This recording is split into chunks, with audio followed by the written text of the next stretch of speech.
PES ya, dikelola kelembagaan oleh BUMDes, barangkali ini akan cukup atau sangat membantu ya pencegahan penyebaran COVID-19 sekaligus mencegah kerusakan lingkungan dan penyerapan karbon yang lebih baik. Selanjutnya, Ibu Grace Serenata dengan makalah memperbaiki hak asasi manusia dan lingkungan Ya, Pak. dari perspektif teori keadilan bermartabat di masa COVID-19. Maaf kalau judul makalahnya belum pas, silakan nanti Ibu Grace bisa menyampaikan langsung. Silakan, waktu 10 menit mohon diefektifkan. Oke, sebentar ya. Udah ada kan ya, Pak? Sudah. Udah kelihatan? Oke. Sudah kelihatan, tapi silakan di di full-kan itu ya, apa namanya itu.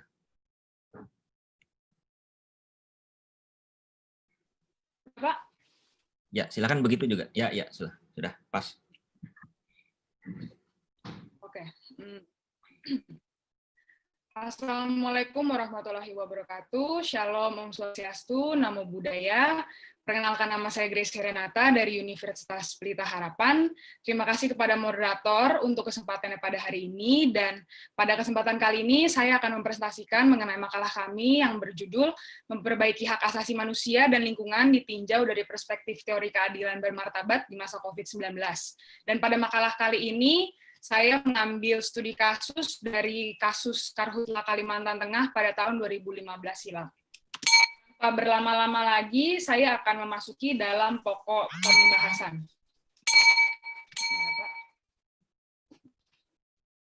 Oke.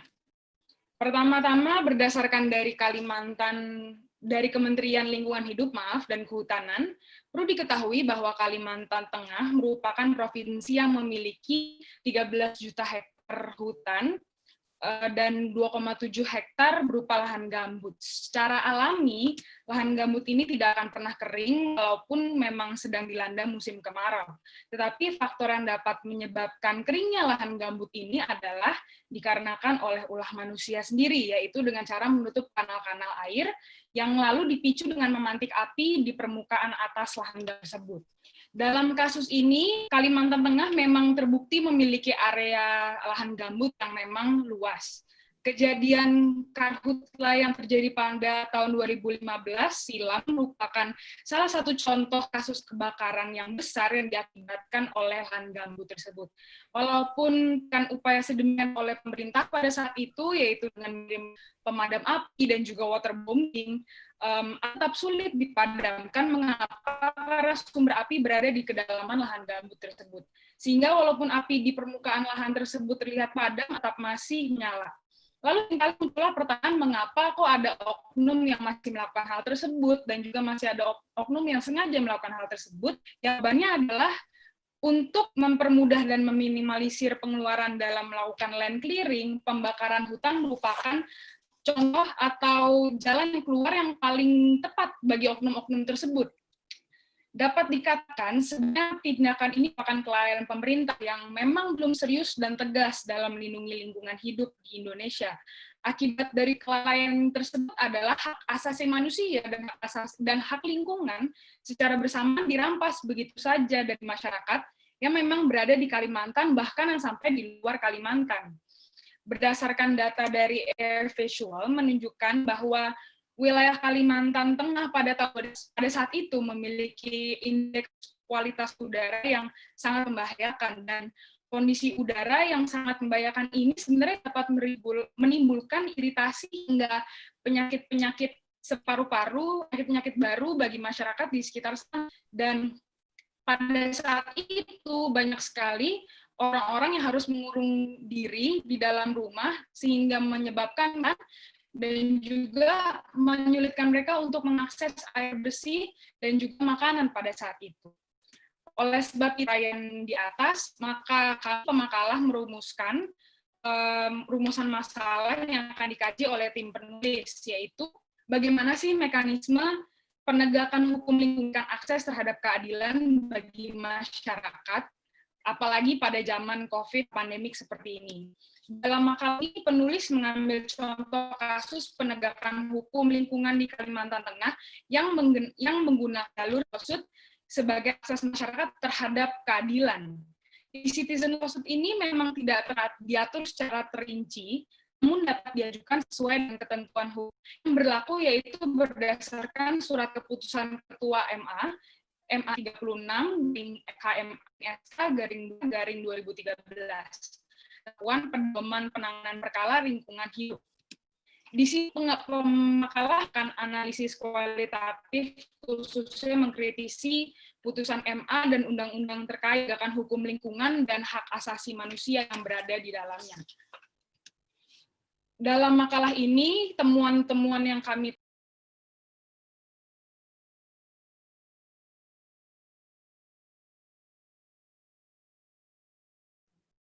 menghilang ya?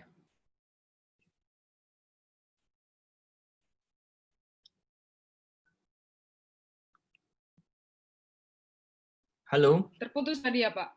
Terputus, silakan diulangi. Oke. Pak? Ya, belum tampil tapi sudah mau tampil ini. Halo? Ya, silakan lanjut. Sudah tampil. Oke. Maaf. Oke, saya ulang lagi ya, Pak. Ya. Dalam makalah ini, di analisa temuan kami adalah pemakalah meninjau secara lebih lanjut mengenai Undang-Undang Lingkungan Hidup Nomor 32 Tahun 2009 yang merupakan pedoman bagi yang dapat memberikan akses kepada masyarakat untuk menuntut keadilan bagi hak lingkungan mereka. Salah satunya adalah melalui class action dan juga citizen lawsuit. Citizen lawsuit ini merupakan payung hukum akses keadilan yang masih sedikit diketahui oleh publik hingga saat ini. Berbeda dengan class action, citizen lawsuit ini adalah gugatan yang dapat diajukan setiap orang terhadap perbuatan melawan hukum dengan mengatasnamakan kepentingan umum dengan alasan adanya pembiaran atau tidak dilaksanakannya kewajiban hukum oleh pemerintah. Terkait dengan kasus Karhutla di Kalimantan Tengah pada tahun 2016, ada 7 masyarakat Kalimantan yang mengajukan gugatan citizen lawsuit ini kepada Pengadilan Negeri Palangkaraya. Dalam gugatan tersebut, 7 warga negara ini menuntut Presiden RI beserta menteri yang bersangkutan dan juga DPRD Kalteng terkait insiden masif Karhutla yang terjadi di Kalimantan Tengah pada tahun 2015 silam, di mana luasan kebakaran hutan hilang lagi.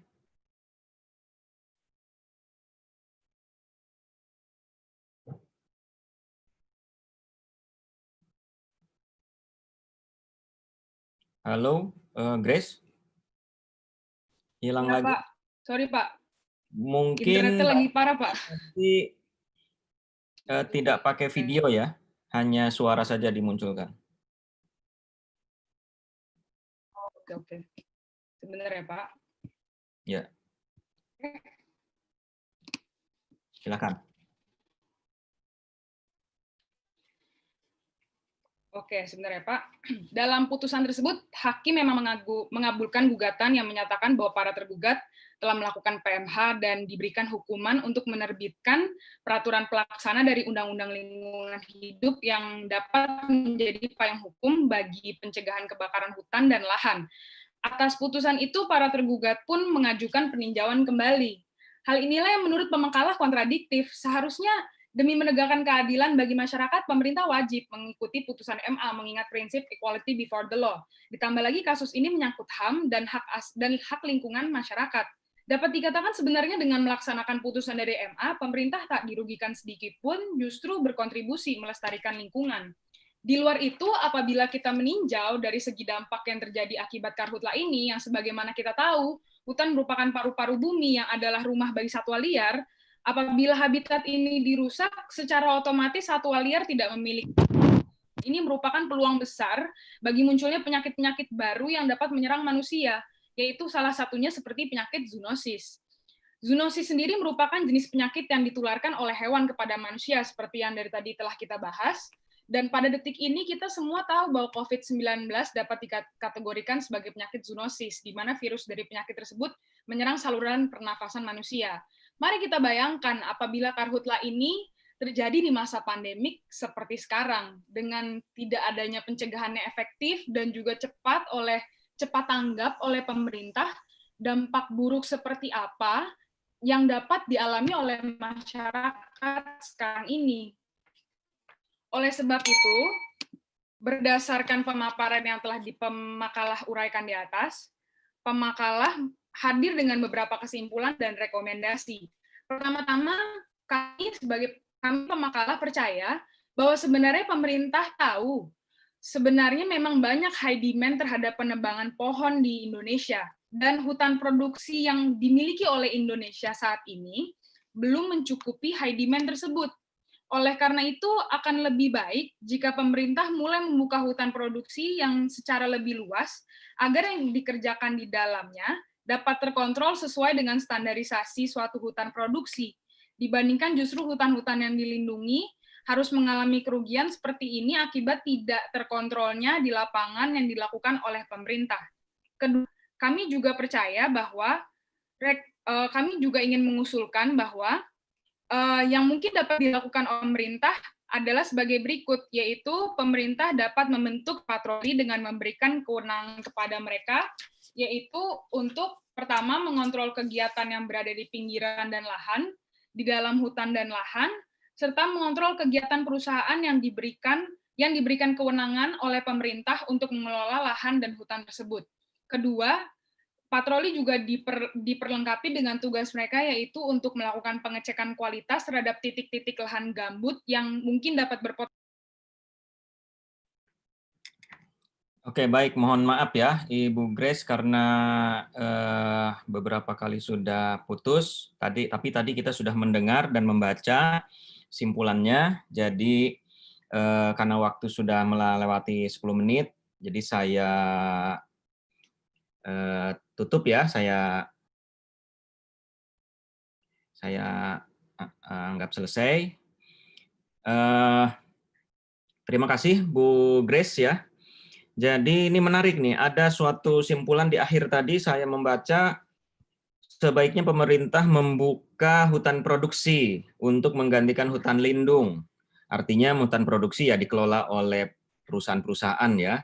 Nah ini hal yang barangkali juga menarik untuk didiskusikan. Apakah benar hutan lindung itu mudah kebakar dan hutan produksi menjadi berkurang kebakarannya. Nah ini di lapangan bagaimana ya pengalaman kawan-kawan semua atau rekan-rekan semua. Baik, selanjutnya Vega Astarina, Ibu Vega Astarina dengan materi atau makalah langkah pemerintah daerah DKI Jakarta dalam menyikapi kembali naiknya indeks polusi udara selama masa PSBB transisi. Kami persilahkan Ibu Vega, sudah siap? Ibu Vega ada? Saya cek dulu di list partisipan. Nampaknya belum masuk ya. Ibu Vega belum masuk.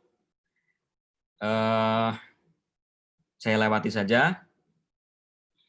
Terakhir ini Pak Arief Awaludin dengan judul makalah Pendekatan Semiologi untuk menilai bahasa sosial akibat eksplorasi geotermal di Baturaden, Jawa Tengah. Ya. Pak Arief, ready ya? Siap, insya Allah. Silakan, ya. Pak, waktu 10 menit, mohon diefektifkan waktunya. Saya akan remind kalau nanti sudah melewati batas waktu. Silakan di-share screen-nya, Pak. Baik, terima kasih. Coba saya share screen. Baik, sudah terlihat ya. Terima kasih. Selamat siang pada Bapak dan Ibu sekalian, segenap panelis yang berbahagia. Nama saya Arief Awaludin dan saya dari Fakultas Hukum Universitas Wijaya Kusuma, Purwokerto, Jawa Tengah. Dan dalam paper ini, judul yang kami sampaikan adalah pendekatan semiologi untuk menilai bahaya sosial, ya, social harm atau bahaya sosial akibat eksplorasi geotermal di Baturaden, Jawa Tengah. Sebagaimana difahami mungkin oleh masyarakat bahwa yang namanya geotermal di Jawa Tengah, di Baturaden, Jawa Tengah ini sudah digagas sejak tahun 2006 dan pelaksanaan pembangunannya sejak tahun 2017. Dan sebagai kontraktornya itu adalah PT Sejahtera Alam Energi atau PT SAE ya, yang membangun PLTB pembangkit listrik tenaga panas bumi atau geotermal di Baturaden. Namun demikian, proses pembangunan ini nampaknya menciptakan berbagai macam reaksi di masyarakat, tercermin dari berbagai macam ketidaksetujuan dari berbagai macam kelompok masyarakat. Perlu sekali diketahui bahwa keberadaan Baturaden ini atau dalam hal ini adalah Gunung Slamet itu meliputi 5 kabupaten. Ya, jadi ada Purbalingga, ada Banyumas, ada Tegal, ada Pemalang, dan juga ada Brebes. Ya. Jadi ada 5 kabupaten. Oleh karena itu reaksinya begitu luar biasa. Namun demikian karena kebutuhan bahwa yang namanya pembangkit listrik panas bumi dibutuhkan karena dalam rangka kesinambungan energi begitu ya, maka tetap dipaksakan keberadaannya. Memang tidak terlihat adanya kejahatan lingkungan ya, karena kalau kita lihat secara normatif nampaknya berbagai macam hal itu sudah dilampaui, seperti misalnya peraturan perundangan yang namanya perizinan sudah dipenuhi dan lain sebagainya. Oleh karena itu kami mengusulkan perlunya ada sebuah pendekatan baru dalam memahami yang namanya kerusakan lingkungan, yaitu yang disebutkan istilah pendekatan semiologi. Metode yang kita gunakan adalah sebuah metode deskriptif ya, dengan model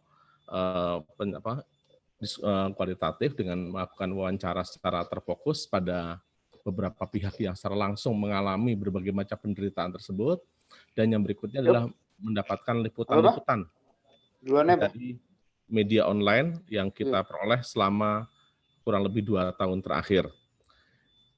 Jadi Bapak Ibu dan sekalian saya hormati bahwa dengan adanya media online tersebut, ya, kita bisa membuat sebuah timeline dan akhirnya kita membaca sebuah pola dan bagaimana masyarakat bereaksi terhadap berbagai macam tindakan tersebut. Jadi yang disebut dengan social harm atau disebut dengan bahaya sosial di sini sebetulnya adalah sebuah pendekatan baru beyond criminology, artinya melampaui kriminologi. Kalau kriminologi itu hanya bicara tentang kejahatan, di sini adalah sesuatu bahaya yang nanti arahnya juga mendekat pada kejahatan dan bisa sebetulnya melanggar pada undang-undang yang berlaku. Setidaknya ada 3 social harm yang kita lihat berdasarkan temuan ini. Yang pertama adalah fisikal, ya, secara fisik, ya, bagaimana fisik manusia dan juga alam sekitar, bahwa yang namanya kegiatan fracking itu adalah pengeboran, ya, pengeboran panas bumi dengan menggunakan air. Air yang digunakan itu per hari jumlah jutaan liter, ya. Maka dengan demikian konsekuensinya adalah ya, muncullah berbagai macam kekeringan di berbagai macam tempat, terutama sebagaimana kita ketahui wilayah Jawa Tengah bagian barat yang namanya Baturaden atau Gunung Slamet adalah sumber air utama buat 5 kabupaten tersebut. Dengan adanya kegiatan fracking yang membutuhkan air sampai dengan jutaan liter per hari begitu, maka mengakibatkan air yang diterima oleh masyarakat pun akhirnya juga semakin berkurang. Ini bisa kita lihat seperti itu, belum lagi yang namanya satwa-satwa juga banyak yang pergi ya. Jadi beberapa hewan-hewan yang masih dilindungi tentunya bahkan seperti harimau pun juga hilang dari kegiatan tersebut karena ada pembukaan lahan yang sangat besar di lingkungan hutan lindung itu. Yang berikutnya finansial, juga kita lihat bagaimana mata pencaharian masyarakat juga banyak yang hilang ya. Ada kolam-kolam ikan yang dibuat yang diharapkan sebagai pemasukan mereka yang rutin begitu, tapi airnya tersedot, mengalami kekeringan atau mengalami kekeruhan karena adanya kimia yang digunakan dalam rangka fracking tersebut atau kegiatan eksplorasi tersebut. Akibatnya roda perekonomian pun juga tentunya akan berpengaruh. Ya, banyak masyarakat akhirnya akan kehilangan pekerjaan, mata pencaharian, dan lain sebagainya. Secara culture, budaya juga demikian. Ya. Nilai budaya pun juga semakin hilang. Ya. Masyarakat sudah tidak lagi bisa merasakan bagaimana mereka keharmonisan dengan alam sekitar, ya. Berbagai macam komunitas masyarakat yang selama ini mengadakan berbagai macam kegiatan juga terganggu dengan adanya yang disebut dengan eksplorasi ini. Jadi Bapak dan Ibu saya hormati, oleh karena itu dari berbagai macam hal yang saya sampaikan ini nampaknya ada sebuah model pendekatan yang selama ini belum menjadi perhatian. Jadi semata-mata hanya bersifat normatif, hanya melihat dari kegiatan yang namanya undang-undang hukum lingkungan saja. Oleh karena itu dalam penutup saya katakan pelaksanaan eksplorasi geotermal di Baturaden Gunung Slamet harusnya memanfaatkan juga yang namanya ilmu semiologi ini dalam rangka menilai adanya berbagai macam kerusakan dan penderitaan yang dialami oleh masyarakat. tidak hanya sekedar berpedoman pada legalitas perizinan, dan juga hukum lingkungannya ada yang mengacu pada perundang-undangan. Ya. Namun demikian, marilah kita menciptakan sebuah energi yang berkesinambungan dengan harus memperhatikan keberlangsungan lingkungan dan juga generasi dan lingkungan yang lestari. Saya rasa itu yang bisa kami sampaikan, Pak Asep. Terima kasih. Assalamualaikum warahmatullahi wabarakatuh. Waalaikumsalam warahmatullahi wabarakatuh. Terima kasih Pak Arif. Presentasinya cukup singkat. Sudah sampai kepada poin-poin mengenai temuan, analisis, dan penutup. Baik, mohon di-close, Pak. Baik. Screen-nya. Ya.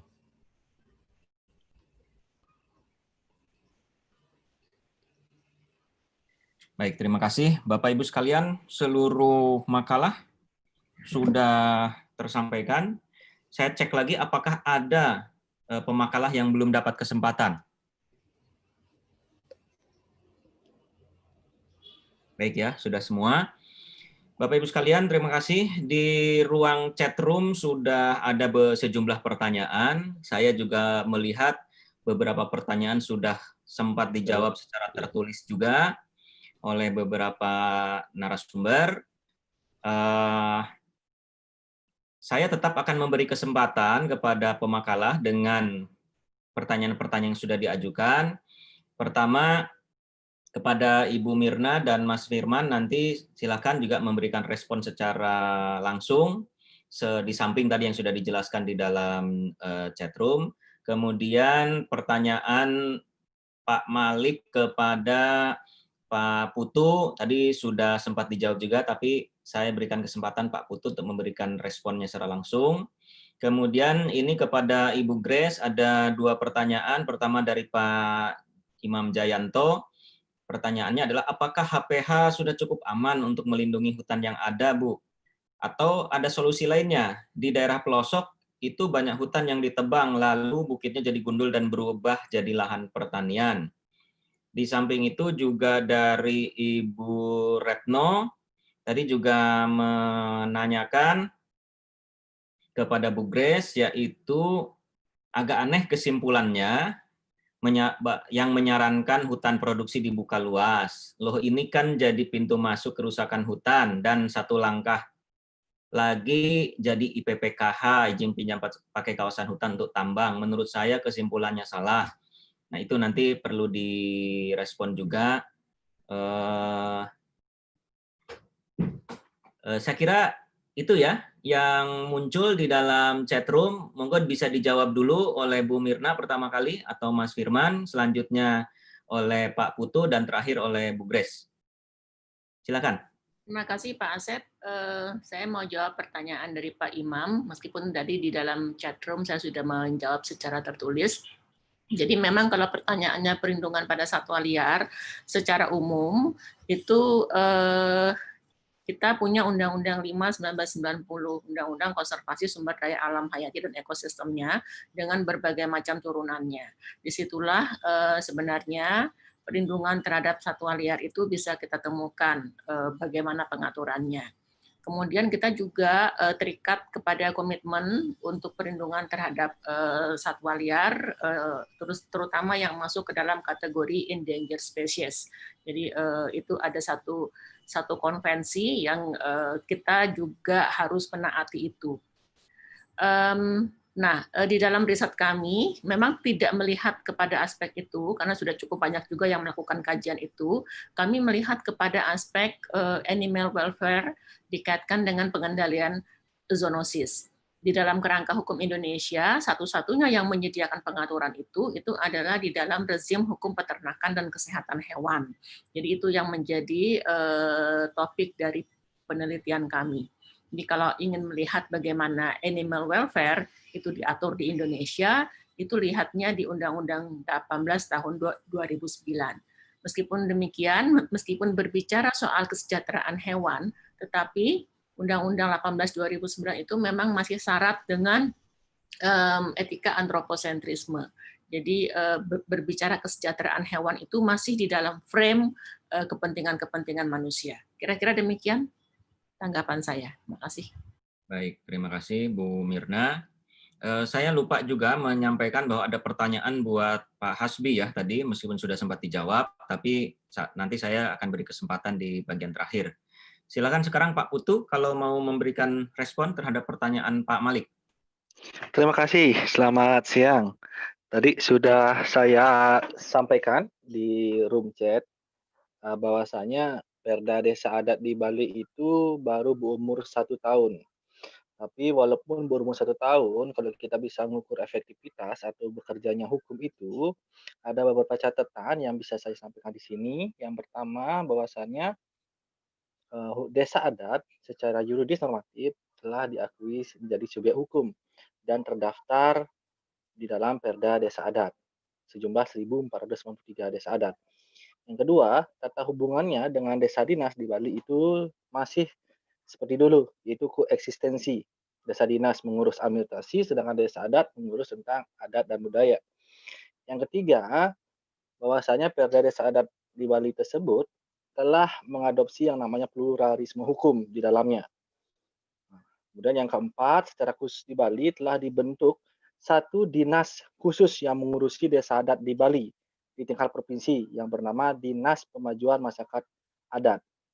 Nah, selanjutnya yang kelima, dari sisi penguatan tata keuangan, tata kelembagaan, dan lain sebagainya, salah satu yang sudah diimplementasikan selama 1 tahun ini adalah diberikannya anggaran dari APBD provinsi maupun APBD kota dan kabupaten kepada desa adat di seluruh Bali sejumlah kurang lebih sekitar 300 juta per desa adat se-Bali. Nah, terkait dengan COVID-19 di Bali secara khusus penanganan COVID-19 itu kalau bisa kita kategorikan dia berbasis desa adat karena dari sisi kebijakan, dari sisi aturan hukum memang tertuang secara jelas bahwa penanganan COVID-19 di Bali itu berbasis desa adat karena seperti saya tadi kemukakan di Bali penanganan COVID-19 itu tidak hanya berpaku kepada bagaimana penyelamatan diri manusia, tapi bagaimana juga lingkungan tetap terjaga. Karena kita ngomong lingkungan secara luas, itu ketika ada pembatasan kegiatan fisik, maka akan ada dan sudah terjadi namanya penyepian terhadap laut. Laut itu tidak boleh ke laut, tidak boleh ke hutan, tidak boleh berkerumun dan sebagainya, sehingga polusi, perusakan dan sebagainya itu pun bisa diminimalisir. Jadi seperti itu yang bisa saya sampaikan. Kurang lebihnya, terima kasih Bapak. Baik, terima kasih Pak Putu. Yang ketiga, Ibu Grace masih bergabung ya? Iya Pak, masih Pak. Ya. Saya mau tanya, kalau misalnya ada anggota kelompok yang mau bantu jawab, boleh kan ya? Oh boleh, silahkan. Karena itu kan merupakan hasil riset bersama ya. Silahkan. Jadi ada pertanyaan tadi terkait dengan kesimpulan yang dianggap kurang pas, kemudian dari Ibu Retno dan juga dari Ibu Halid juga menyampaikan yang kurang lebih sama, mempertanyakan kesimpulan dari riset tersebut. Silahkan direaksi dulu, direspon. Iya benar ya Pak, saya udah bilang nih sama tim anggota saya. Sebentar Baik. Pak. Pak Rizky boleh tolong bantu jawab?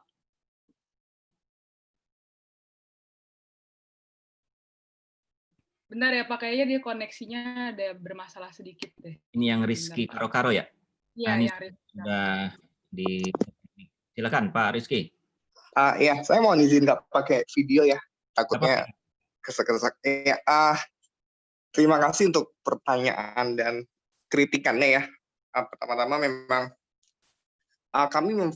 kesimpulan kami memfokuskan agar hutan produksi itu dibuka karena memang pemerintah melalui Kemen LHK dan juga dinas setempat, dinas kehutanan umumnya bisa lebih mengontrol Pak. Tapi memang kami yang fokuskan adalah setelah perusahaan itu menebang, alangkah baiknya perusahaan itu dibebani kewajiban agar langsung menanam pohon atau bibit kembali gitu. Dan kewajiban ini bisa menjadi perhitungan untuk apakah perusahaan ini layak untuk diberikan izin lagi atau tidak, atau izinnya diperpanjang atau tidak.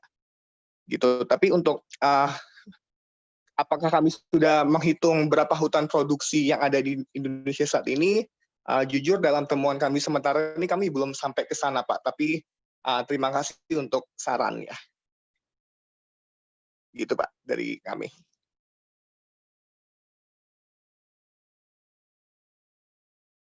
Tapi terakhir, Pak, mungkin menambahkan di sini kami sebenarnya juga concern ya dengan perlindungan hutan alam, dan kalau Pak, saya kurang tahu nih Pak Halisa atau Ibu Halisa ya. Oh, Ibu, maaf. Ya, Ibu Halisa, kami juga sebenarnya concern dengan perlindungan hukum alam, tapi memang ya Pak, Bu, penebangan hutan ini, pembukaan hutan memang masih perdebatan ya bagi kita yang concern dengan lingkungan hidup. Hutan yang ditebang pasti akan berpengaruh pada kerusakan lingkungan hidup, banjir, dan sebagainya. Tapi dilema berikutnya, bagaimana dengan perusahaan yang telah diberikan izin? Apakah izin itu di-stop dulu, apakah dibatalkan? Memang masih dilema. Tapi dengan adanya hutan produksi, memang menurut saya pribadi akan lebih terkontrol daripada tidak dibuka hutan produksi. Seperti itu. Oke, baik. Pak Reski dengan Bu Grace sudah memberikan respon. Tentu silakan nanti para peserta bisa memperdalamnya lagi. Selanjutnya Pak Hasbi silakan memberikan respon terhadap pertanyaan dari, maaf saya harus cek lagi nih Bu catatan. Pak Imam ya, silakan. Baiklah, terima kasih kepada moderator dan kepada Pak Imam yang menyampaikan pertanyaannya. Tadi saya sudah jawab juga di room chat. Jadi jika ada sengketa antara masyarakat yang ingin membangun di kawasan yang telah ditetapkan RTH, jadi kawasan yang telah ditetapkan sebagai RTH, jika di atasnya terdapat hak atas tanah, itu dikategorikan sebagai RTH privat.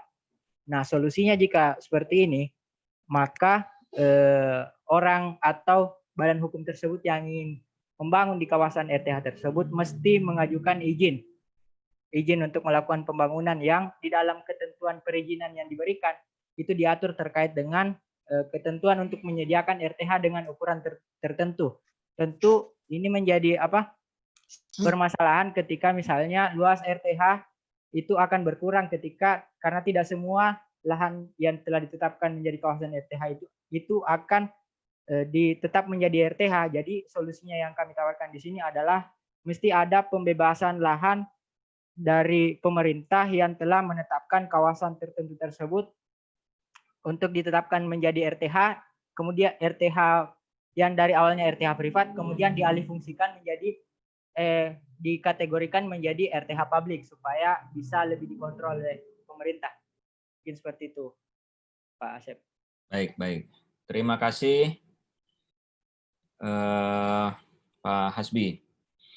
Ini kita masih punya waktu sekitar 15 menit. Di samping ada pertanyaan lanjutan nih lewat room chat yang disampaikan Bu Haris Resno kepada kelompok Bu Grace dan kawan-kawan. Kalau arahnya supaya perusahaan menanam kembali, maka kesimpulannya harus menegaskan kewajiban konservasi yang harus dilakukan oleh perusahaan, bukan malah menambah luasan hutan produksi yang jelas menjadi penyumbang kerusakan hutan. Bahkan di Kalimantan bisa dipastikan bahwa hutan produksi itu satu langkah lagi menjadi areal pertambangan.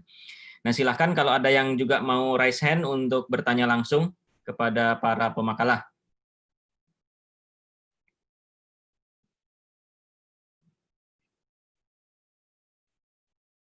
Nampaknya cukup berat untuk angkat tangan ini.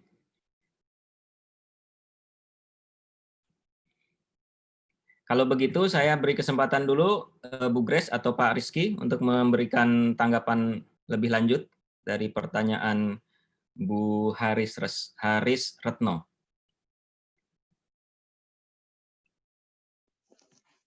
Iya, saya merespon Silakan. Ibu Haris. Ya, dari Ibu Haris, thank you Bu untuk kritik dan sarannya. Memang kami akan mengkritisi lagi dalam full paper kami dan akan mencoba melihat suatu dilema ini sih Bu, bahwasannya memang perusahaan yang telah diberikan izin mau tidak mau dia pasti harus melakukan operasional ya.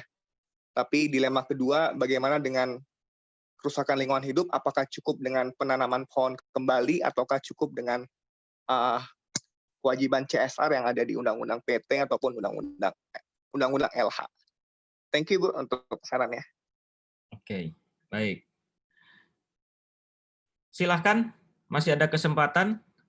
Kita punya waktu kurang lebih 12 menit. Kalau ada yang mau memberikan komentar lebih lanjut, para panelis juga dipersilakan untuk bertanya kepada panelis lain ya. Pak Asep. Ya, silakan Bu Halisa. Ya, pertama terima kasih untuk kesempatannya dan Bu Grace dan kawan-kawan. Kami memang concern Walhi sudah juga melakukan kajian terkait dengan problem hutan kita, antara lain memang soal keterancaman terhadap hutan alam, dan makanya menjadi penting untuk menghitung sebelum sampai kesimpulan ke membuka hutan produksi gitu, karena dianggap lebih mudah dikontrol oleh pemerintah. Itu sebenarnya kita mesti hitung sebenarnya berapa sih kebutuhan kayu kita dalam negeri gitu. Nah ini kan yang selama ini nggak pernah bisa dijawab, sehingga itu menjadi angka yang di SDA dimanapun, dan soal kayu juga itu kita nggak pernah tahu berapa kebutuhan kita, jangan-jangan memang itu untuk pemenuhan ekspor gitu ya. Dan ini yang jadi problemnya, sehingga usulan saya adalah review dulu seluruh perizinan, review seluruh perizinan yang diberikan, review seluruh kebijakan secara menyeluruh. Ini mirip dengan sawit, meskipun mungkin dianggap daya rusaknya tidak semasif sawit gitu ya, tapi ya kita tahu ancaman terhadap hutan alam semakin besar, dan hutan produksi pun sering dimanipulasi dan banyak sekali masalah. Itu kenapa usulan saya adalah untuk pemerintah melakukan review secara menyeluruh terhadap terhadap perizinan yang diberikan selama ini, sebelum jumping akhirnya kesimpulannya pada memberikan lagi perluasan perizinan hutan produksi. Begitu Pak Asep. Terima kasih. Oke, terima kasih Bu Halisa. Itu sudah ada beberapa catatan yang disampaikan ke Bu dan Rizky ya, bisa menjadi catatan ya. Thank you Bu Halisa. Memang mohon izin Pak Asep. Waktu kami menyusun paper ini juga Bu, kami juga menemukan kerisauan karena adanya peraturan pemerintah nih Bu, nomor 104 tahun 2015. Mungkin Ibu lebih concern, yakni tentang tata cara perubahan peruntukan dan fungsi kawasan hutan. Tapi memang di sini hanya sifatnya normatif sih Bu. Memang tidak ada, belum ada teknis perhitungan lebih lanjut apa yang harus diperuntukkan untuk merubah peruntukan dan juga fungsi kawasan hutan. Namun masukan dari Ibu akan kami tambahkan dalam full paper kami. Thank you Bu Halisa. Baik, terima kasih. Saya selanjutnya persilakan Bu Haris untuk memberikan pertanyaan atau komentar, silakan. Ya, terima kasih. Saya masih ingin komentarin kelompoknya Bu Grace juga ya. Meskipun tadi saya di chat sudah memberikan komentar, tapi ada satu hal tadi yang terakhir disampaikan yang menurut saya perlu saya komentarin. Jadi saya pikir yang kelompok ini kalau memang kesimpulannya mau seperti itu harus mengkaji dulu faktualnya hutan produksi kita itu seperti apa sih saat ini gitu. Kalau tempatnya di Kalimantan, saya kira modusnya jelas tuh. Ketika dia berubah menjadi kawasan hutan produksi, itu akan sangat mudah untuk masuknya izin pinjam pakai kawasan hutan untuk tambang. Dan itu faktanya sudah jelas banyak terjadi. Ketika itu dilakukan, tidak ada pelanggaran hukum di situ. Jadi ini sebenarnya pintu legal untuk melakukan kerusakan di kawasan hutan, itu hutan produksi. Kemudian yang kedua tadi sempat disampaikan ingin mengkaji apakah itu CSR dan segala macam. Menurut saya harus hati-hati ya, CSR itu konstruksinya beda lagi gitu. Kalau itu kemudian diarahkan ke CSR, ini harus dibedakan antara kewajiban untuk melakukan konservasi alam dengan kewajiban CSR. Saya kira itu menjadi satu hal yang berbeda gitu. Karena kalau CSR lebih arahnya gitu akan lebih banyak diminta untuk bagaimana memberdayakan masyarakat di sekitar kawasan itu, dan itu menjadi satu hal yang berbeda. Kalau ini akan menjadi usulan kebijakan, saya pikir harus lebih ketat mengunci terhadap kewajiban konservasi yang harus dilakukan oleh perusahaan. Dan yang menarik adalah saat ini tidak cukup serius negara melakukan kajian terhadap daya dukung lingkungan, meskipun bencana terus terjadi ya, tapi upaya menghitung daya dukung lingkungan itu tidak dilakukan secara serius, tapi hanya sekedar formalitas saja. Saya kira demikian, terima kasih. Baik, terima kasih Bu Haris. Ya, baik. Terima kasih masukannya Ibu Haris, Ibu Dr. Haris. Ya, berikutnya ini ada pertanyaan dari Pak Imam Jai untuk Pak Arif Awaludin dari Proko Unwiku. Apakah PLTG Baturaden jadi dibangun? Anda tanya, ya. Bukankah banyak penolakan warga di sana dan bagaimana dengan stakeholder terkait khususnya Kabupaten Banyumas? Silakan Pak Arif. Ini saya kira kesempatan terakhir untuk dialog karena kita sudah waktunya tinggal 7 menit ya. Pak Arif masih bergabung?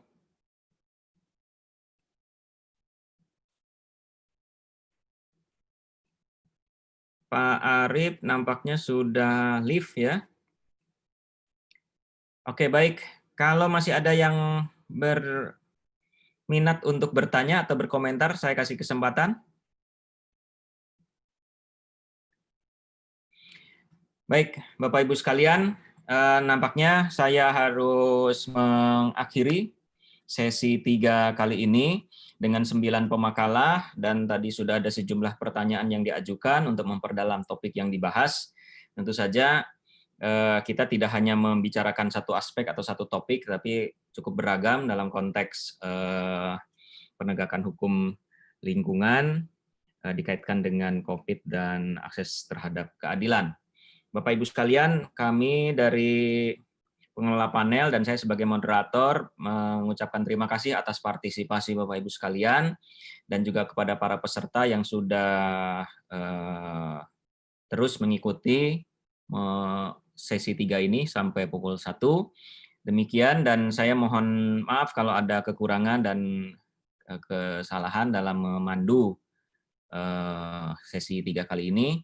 Mudah-mudahan kita nanti bisa bergabung lagi pada sesi keempat, sesi terakhir sebelum acara penutupan dan dimulai kurang lebih jam 14 atau jam 2 siang.